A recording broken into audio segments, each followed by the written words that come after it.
ఓం నమో భగవతే వాసుదేవాయ. ఓం నమో భగవతే వాసుదేవాయ.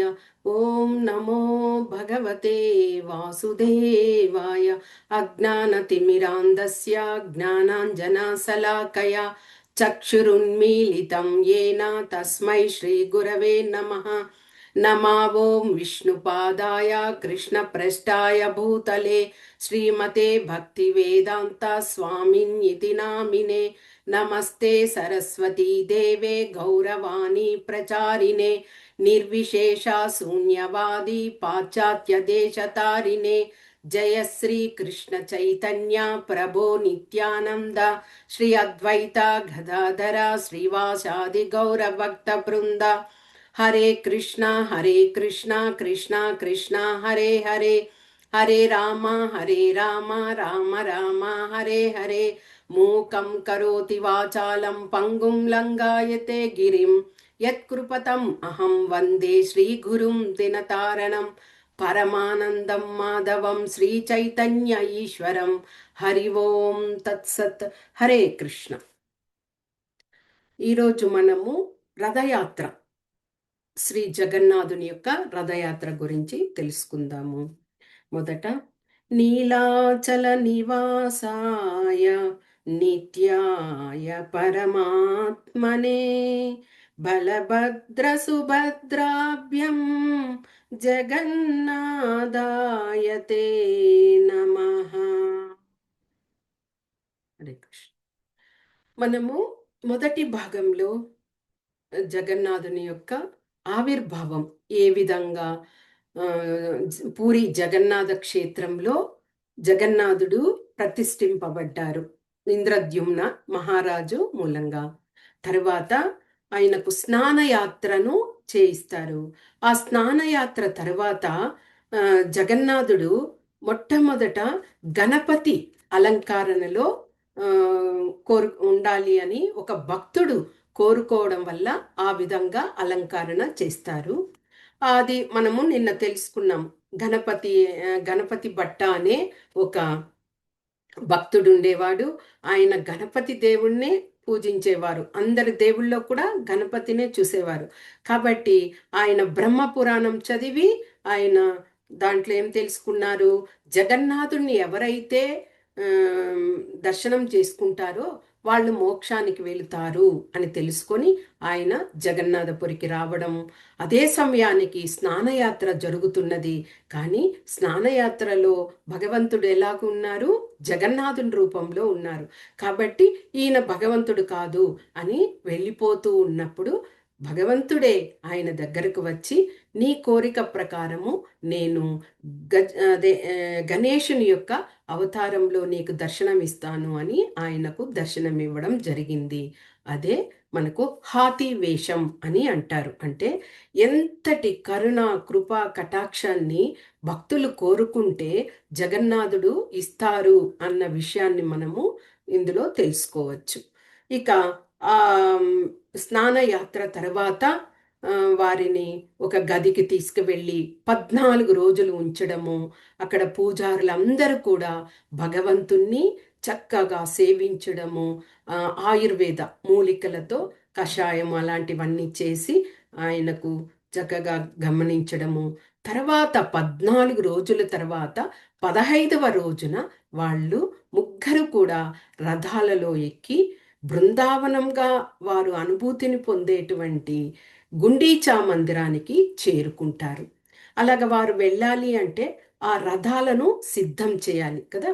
ఈరోజు మనము ఆ రథాలను వాళ్ళు ఎలాగ తయారు చేస్తారు, ఆ రథంలో ఎలాగ ప్రయాణమయ్యి శ్రీ జగన్నాథుడు బలభద్రుడు సుభద్రామయ్యి వెళుతారు అన్న విషయాన్ని తెలుసుకుందాం. ఈ జగన్నాథపురిలో ఈ రథ తయారీ అనేది చాలా విశిష్టత. ఎందుకంటే అన్ని మందిరాలలో కూడా రథాలు ఒకసారి తయారు చేస్తారు, అదే ఆ ఉత్సవాలప్పుడు ఉపయోగిస్తారు. కానీ జగన్నాథుడికి యొక్క ప్రత్యేకత ఏమిటి అంటే ప్రతి సంవత్సరము భగవంతునికి కొత్త విధంగా రథాలను తయారు చేస్తారు. అది చాలా పనితనము ఎంత గొప్ప విశిష్టత కూడా అక్కడ సేవ చేసేటువంటి ఆ యొక్క పండాస్ వాళ్ళందరూ కూడా ఎంత అదృష్టవంతులైతే ప్రతి సంవత్సరము భగవంతునికి ఆ విధంగా తయారు చేస్తారు. ఇక ఈ రథ తయారీ ఎలాగంటే జగన్నాథుని యొక్క మువ్వురి రథ చక్రాలు 42 రథ చక్రాలు ఉంటాయన్నమాట. ముగ్గురికి కలిపి 42 చక్రాలు ఉంటాయి. తర్వాత ఈ రథ చక్రాలను తయారు చేయడానికి అందరూ వారు సభ్యులు కలుస్తారు కదా.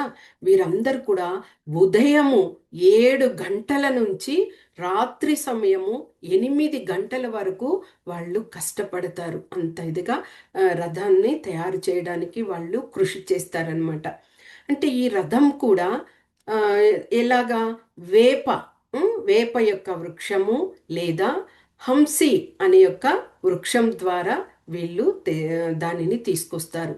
మొత్తము 1072 శాఖలుగా ఆ చెట్ల నుండి వాటిని తీసుకొస్తారు. అంటే కొమ్మలు 1072 కొమ్మలు తీసుకొచ్చి తరువాత వాటిని విడివిడిగా జగన్నాథునికి కొన్ని, తర్వాత శ్రీ బలరామునికి కొన్ని, శ్రీ సుభద్రామ్మకి కొన్ని విభజించి రథాలను తయారు చేస్తారనమాట. ఎందుకు వీరు జగత్తుకే నాథుడు జగన్నాథుడు. మరి ఆయన ఇష్టపడ్డారు నగరంలో అలాగా విహారానికి వెళ్ళడానికి గుండీచా మందిరం వరకు.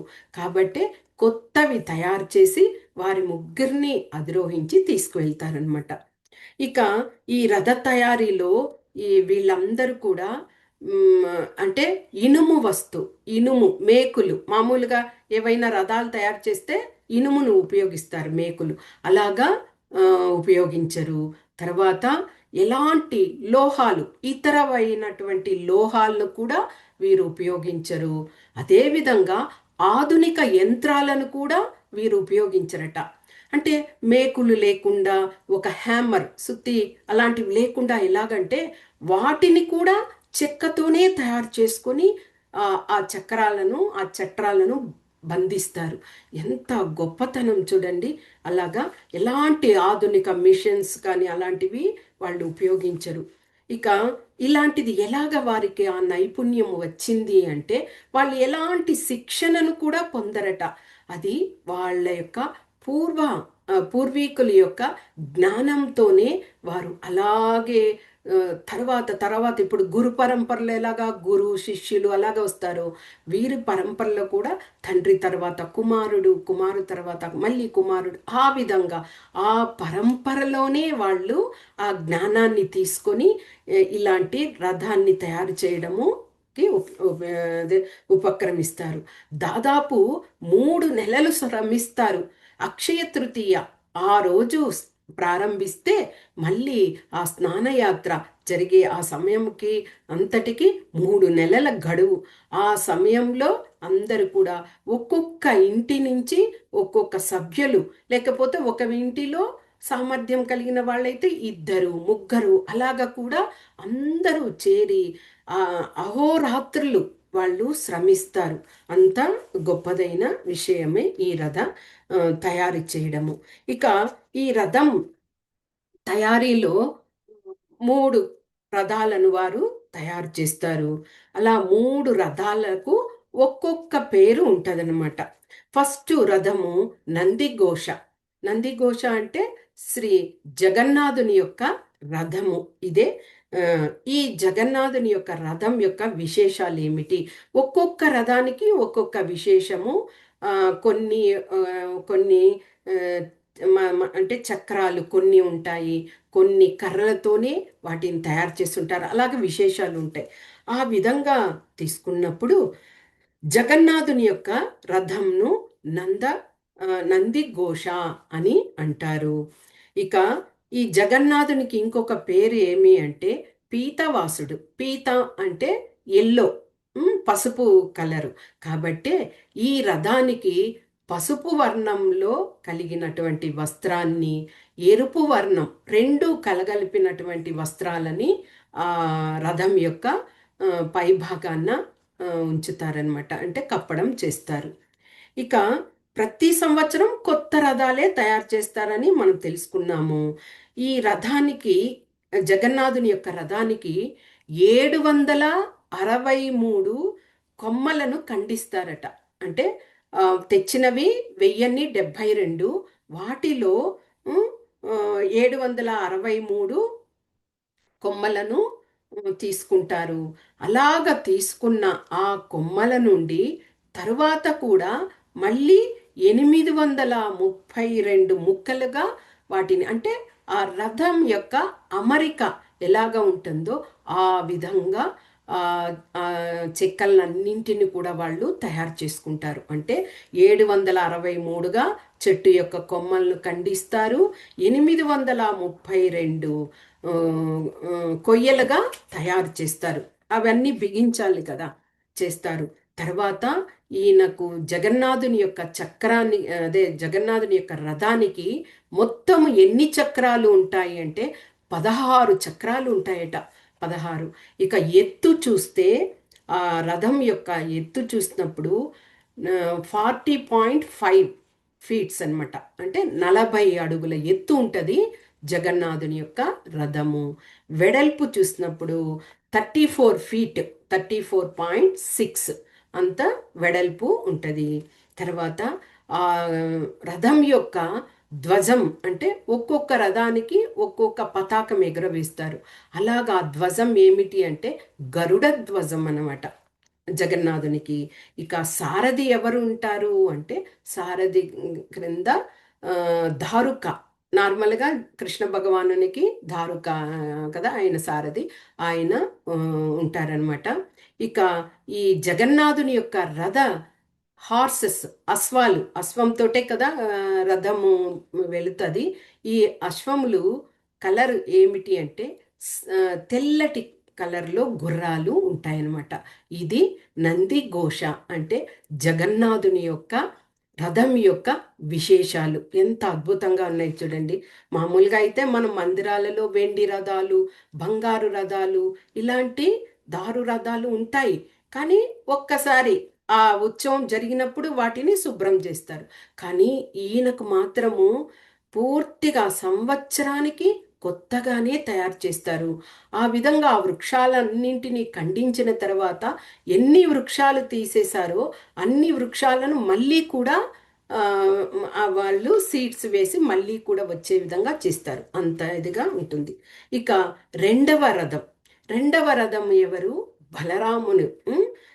బలరాముని యొక్క రథాన్ని తాళధ్వజం అని అంటారు. ఈ రథానికి పేరు తాళధ్వజం అని అంటారు.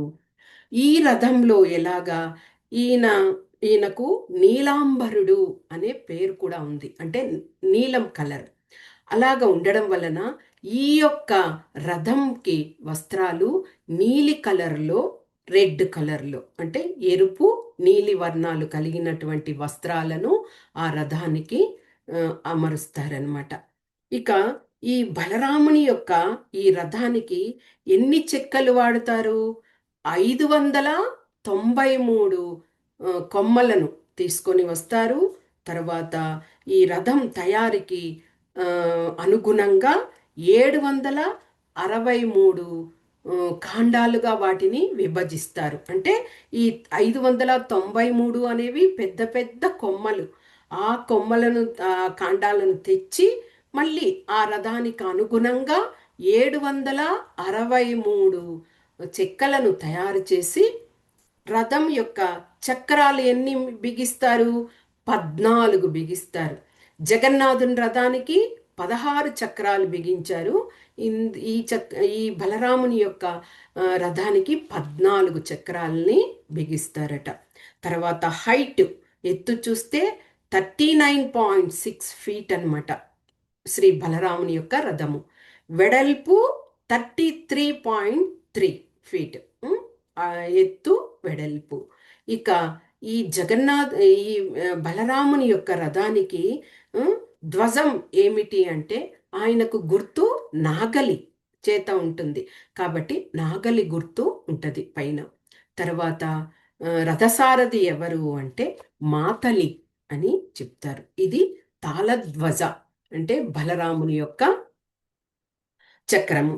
ఇక మూడవది శ్రీ సుభద్రామయి. సుభద్రామయి యొక్క ఈ రథానికి ఎలాగా అంటే ఈ రథం పేరు దేవధలన అని చెప్తారనమాట. అంటే దేవి కదా రూపం, కాబట్టి దేవధలన సుభద్రామయ్య యొక్క రథం పేరు.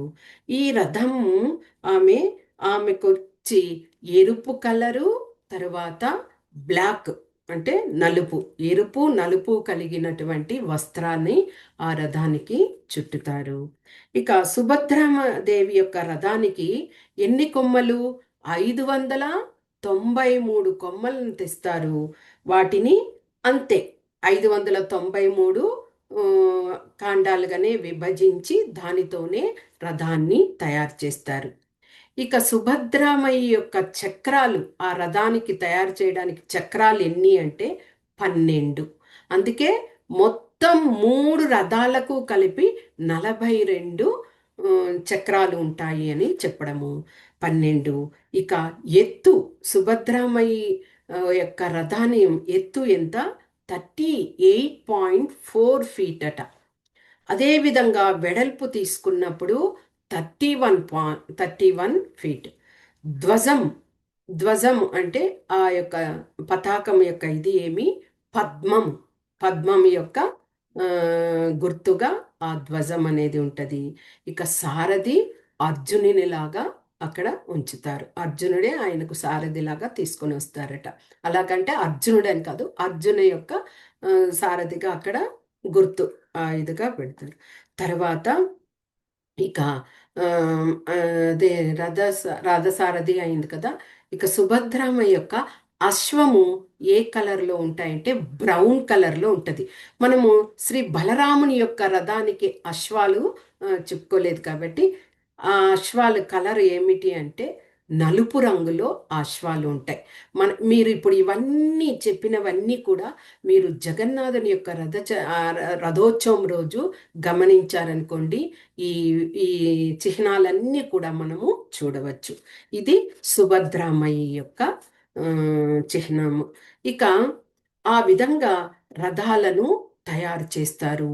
3 నెలలు నిర్విరామంగా తయారు చేశాక ఇప్పుడేమి, ఇక్కడ స్నానయాత్ర అయ్యింది. స్నానయాత్ర అయ్యాక 14 రోజులు వారు ఒక గదిలో ఉంచబడ్డారు. ఇప్పుడు 15వ రోజున బయటకు రావాలని వాళ్ళు ఆనందంగా చెప్పారు. అప్పుడు ఈ రథాలను ఏర్పాటు చేసి ఆ రథాలలో అధిరోహించాలి. ఇక ఆ విధంగా 3 రథాలను చక్కగా ముస్తాబు చేసి అక్కడ ఉంచారు. బలరాముడు మొదట తీసుకొచ్చి బలరామ విగ్రహాన్ని అధిరోహిస్తారు. సుభద్రామయిని కూడా తీసుకొచ్చి అధిరోహించారు.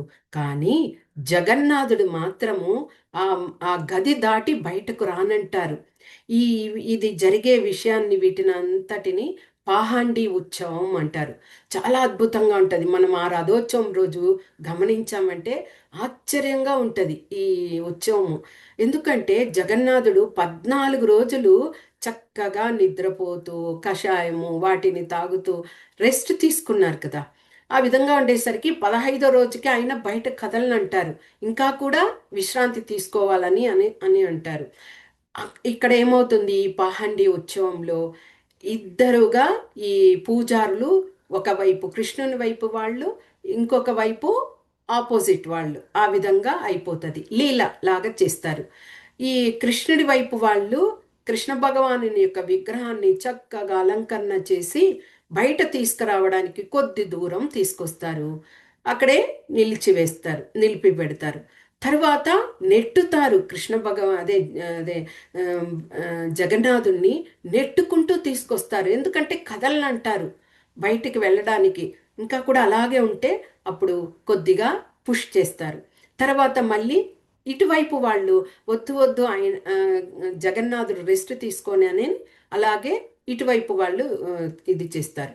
కానీ అటు జగన్నాథుని వైపు ఉండే వాళ్ళే ఎక్కువగా జగన్నాథుని ఎలాగైనా బయటకు తీసుకొచ్చి రథం మీద అధిరోహించాలి అనే ఆ సంకల్పంతో అలాగా ఒక చక్కగా ఉత్సవం లాగా చేస్తూ సరదాగా జగన్నాథునికి బయటకు తీసుకొచ్చి ఆ రథంలో ఎక్కించడం జరుగుతుంది అనమాట. అధిరోహించి కూర్చోబెడతారు. ఇది ఈ రథ యొక్క ఎలాగ తయారు చేయడము, ఆ రథం తయారు చేసిన తర్వాత శ్రీ బలరాముణ్ణి, జగన్నాథుణ్ణి, సుభద్రామయ్యని తీసుకొచ్చి అధిరోహిస్తారు. తరువాత వీరు ఇక బయలుదేరుతారు.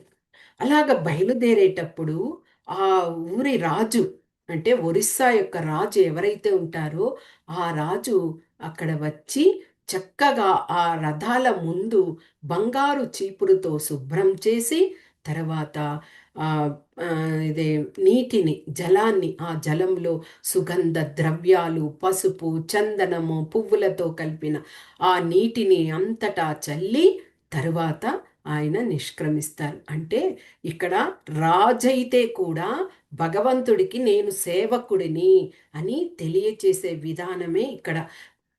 అలాగా కాకుండా చూడు, నేను రాజు, భగవంతుని దగ్గర నేను వెళ్ళడమే కానీ ఆ సేవలు ఆ, నేను చెయ్యను అంటే అలాగా ఇదవదు. ఎందుకంటే భగవంతుని ముందు ప్రతి ఒక్కరం కూడా సేవకులమే. ఆయనే తండ్రి, ఆయనే యజమాని, ఆయనే దాత, పిత కదా. ఆ విధంగా ఉండడం వల్ల అందరూ ఆ ఇది చూపడం, అది ఇప్పటికీ కూడా ఈ రథోత్సవం రోజు మహారాజు ఎవరైతే ఉంటారో వారు వెళ్ళి అక్కడ ఈ ఈ కార్యాలన్నీ చేస్తారనమాట.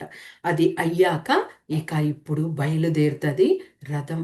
ఆ రథం బయలుదేరేటప్పుడు కొన్ని లక్షల మంది అక్కడ ఎదురు చూస్తూ ఉంటారు.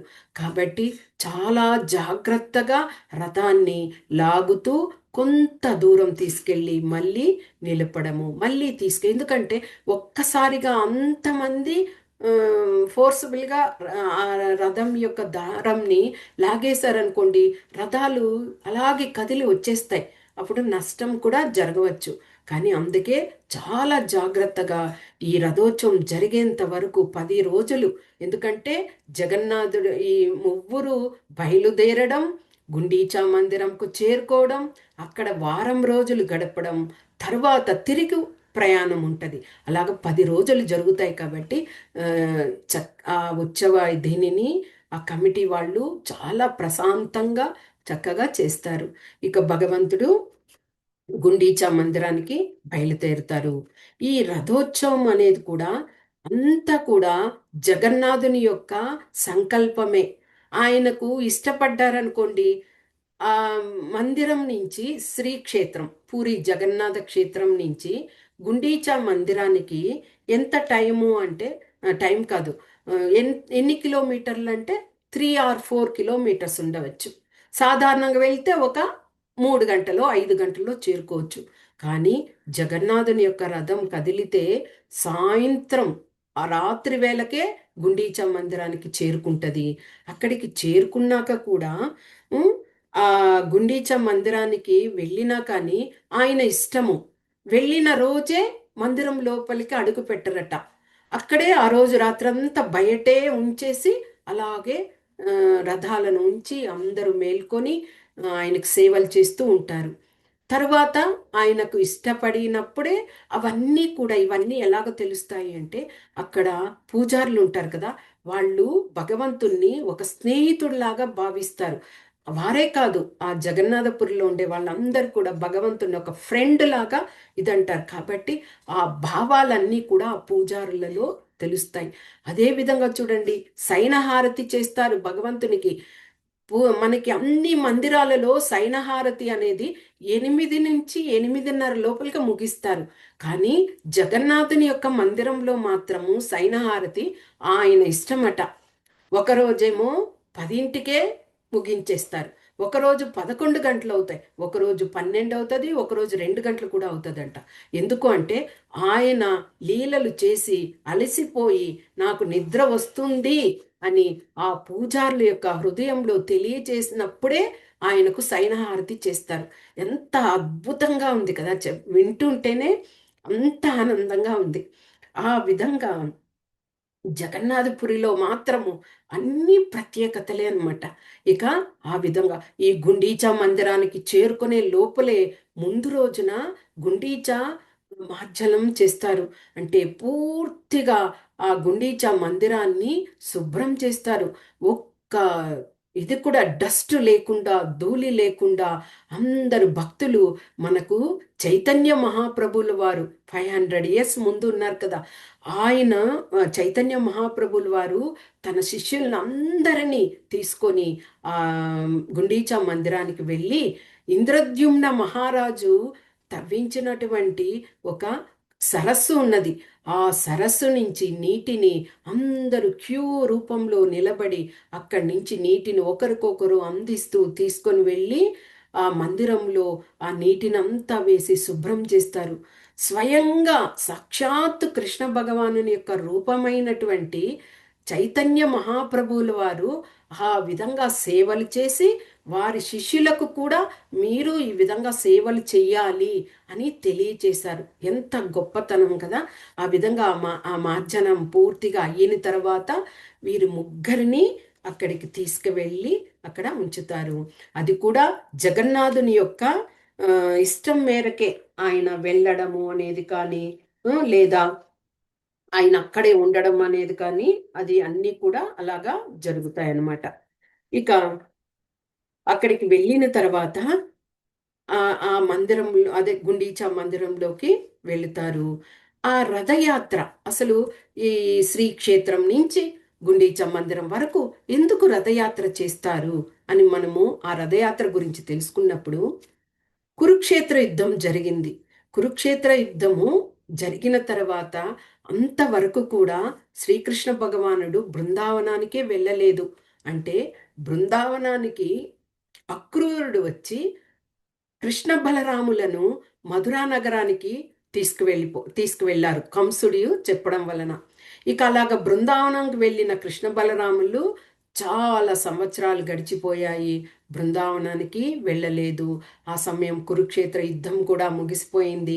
అయ్యాక ఒకానొక సమయము, ఒక సూర్యగ్రహణం రోజున వారు కురుక్షేత్రానికి వచ్చి నదిలో స్నానం చేయడానికి అందరు కూడా, అంటే ద్వారకా రాజు అయ్యారు శ్రీకృష్ణ భగవానుడు కాబట్టి అందరూ పరివారం ద్వారకా నుంచి ఆ కురుక్షేత్ర స్థానానికి చేరుకొని స్నానాధికాలు చేస్తూ ఉన్నప్పుడు ఈ విషయము బృందావనంలో ఉన్నటువంటి వ్రజవాసులకు అందరికీ తెలిసిపోయిందనమాట.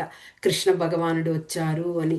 ఎన్నో సంవత్సరాలు గడిచిపోయాయి కదా, అందరూ ఎంతో తపనతో ఎప్పుడు వస్తారా అని యశోదమ్మ వాత్సల్య భావంతో, గోపికలందరూ మాధుర్య భావంతో, కృష్ణ భగవానుని స్నేహితులందరూ సఖ్యభావంతో ఎదురు చూస్తున్నారు.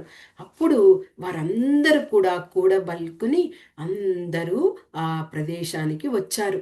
కురుక్షేత్ర ప్రదేశానికి వచ్చి ఇక భగవంతుడు మళ్ళీ ద్వారకాకు వెళ్ళిపోకుండా ఆయన్ను అలాగ రథంని ఏర్పాటు చేసి ఆ రథంలో కూర్చోబెట్టుకొని ఆయనను అలాగే శ్రీమతి రాధారాణి గోపికలు అందరూ ప్రేమవశంతో ఆయన్ని బృందావనానికి తీసుకొచ్చారనమాట.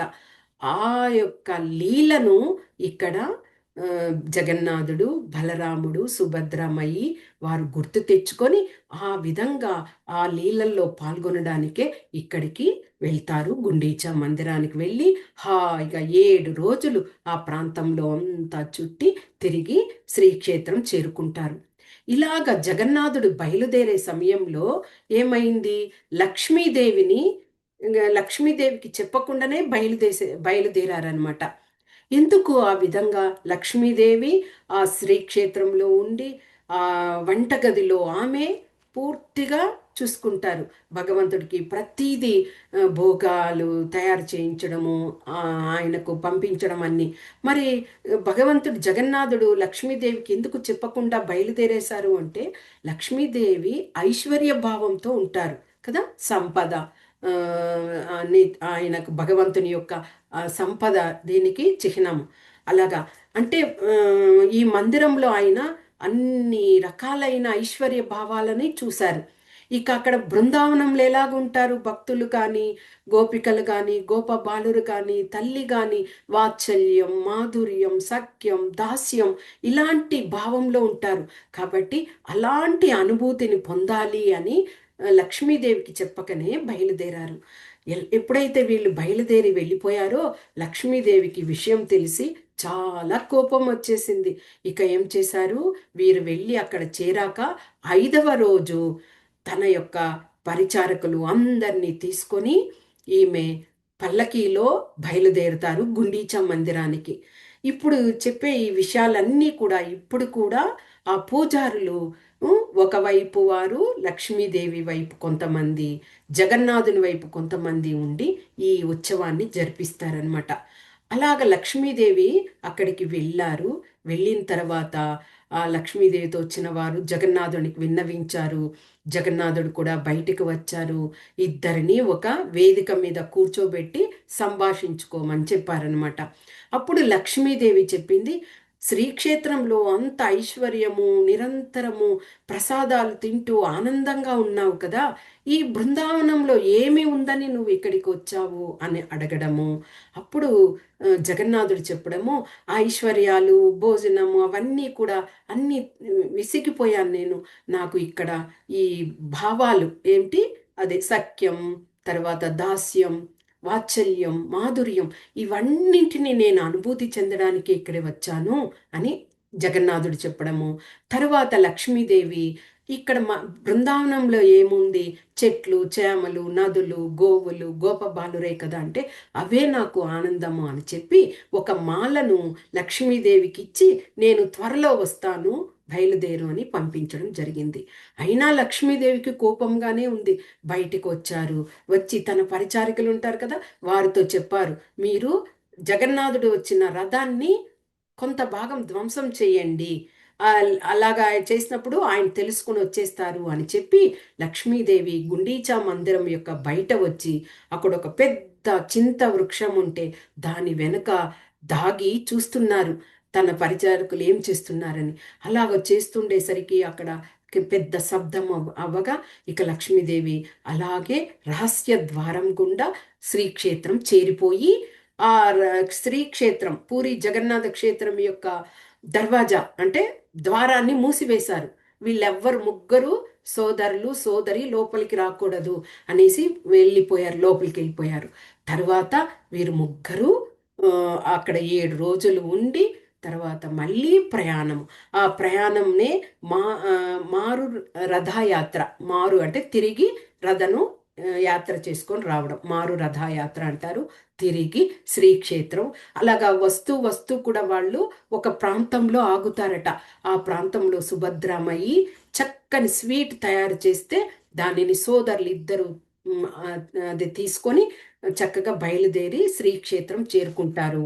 ఇక్కడ కూడా ఇక్కడ లీల ఉంది. ఏమిటి, లక్ష్మీదేవి మందిరాన్ని తెరవరు లోపలికి రావడానికి. ఇక్కడ వీరు లోపలికి రావడానికి సన్నద్ధతో ఉంటారు. అలాంటి సమయము ఇటువైపు కొంతమంది పూజారులు, ఇటువైపు కొంతమంది పూజారులు అయ్యి అక్కడ కొద్దిగా లీల జరుగుతుంది. పంపించమని వీరు అడగడం, వారు పంపించమనకపోవడము.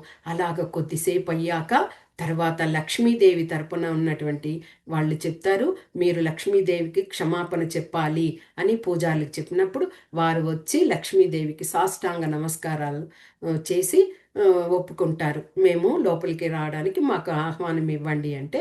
తరువాత వారు వెళ్ళి జగన్నాథుడు వీళ్ళకంతా చెప్తారనమాట. అలాగా జగన్నాథుడు, శ్రీ బలరాముడు, సుభద్ర అక్కడ చేరినప్పుడు రథం 8 రోజులు 9 రోజులు అవుతుంది. అది రోజులు కరెక్ట్గా ఇది కాదు, 7 రోజులు మాత్రం ఆయన బృందావనం గుండీచా మందిరంలో ఉంటారు. మిగతా రోజులు ఆయన ఇష్టం. ఒకరోజు తొందరగా వస్తారు, ఒకరోజు నిలిచిపోతారు, ఒకరోజు బయలుదేరుతారు అలాగా. కాబట్టి అక్కడికి చేరాక ఆ ముగ్గురికి ఆభరణాలతో, స్వర్ణ ఆభరణ అంటే లక్ష్మీదేవి యొక్క ఐశ్వర్యభావంతో చక్కగా అలంకరింపజేస్తారు. దీనినే సోనా బేష అని అంటారు. ఆ ఉత్సవాన్ని అలంకరింపజేసి తరువాత ముగ్గురు గర్భగుడిలోకి వెళ్ళి వారి వారి యొక్క స్థానాల్లో వాళ్ళు విరాజమానులు అవుతారనమాట. అంటే ఇది ఎంత అద్భుతమైన లీలలు చూడండి.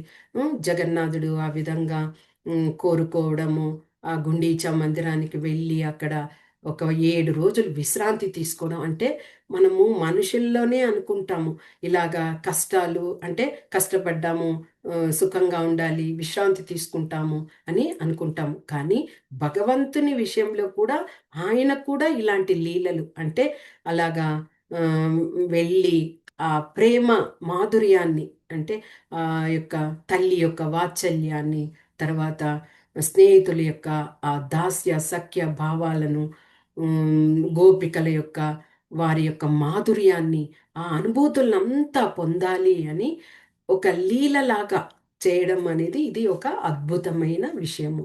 ఇది ఈ రోజు యొక్క రథాలను ఎలాగ తయారు చేస్తారు, ఆ రథాలలో భగవంతుడు ఏ విధంగా అధిరోహించి గుండీచా మందిరానికి చేరుకుంటారు, ఆ గుండీచా మందిరం యొక్క ఆ, విశిష్టత ఏమిటి, ఆ విషయాలన్నీ కూడా తెలుసుకున్నాము.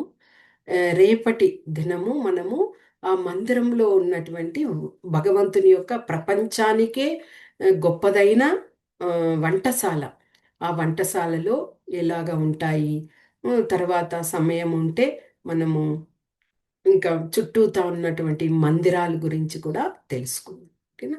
హరే కృష్ణ. వాంఛా కల్పతరుభ్యశ్చ కృపా సింధుభ్య ఏవ చ పతితానాం పావనేభ్యో వైష్ణవేభ్యో నమో నమః. హరే కృష్ణ.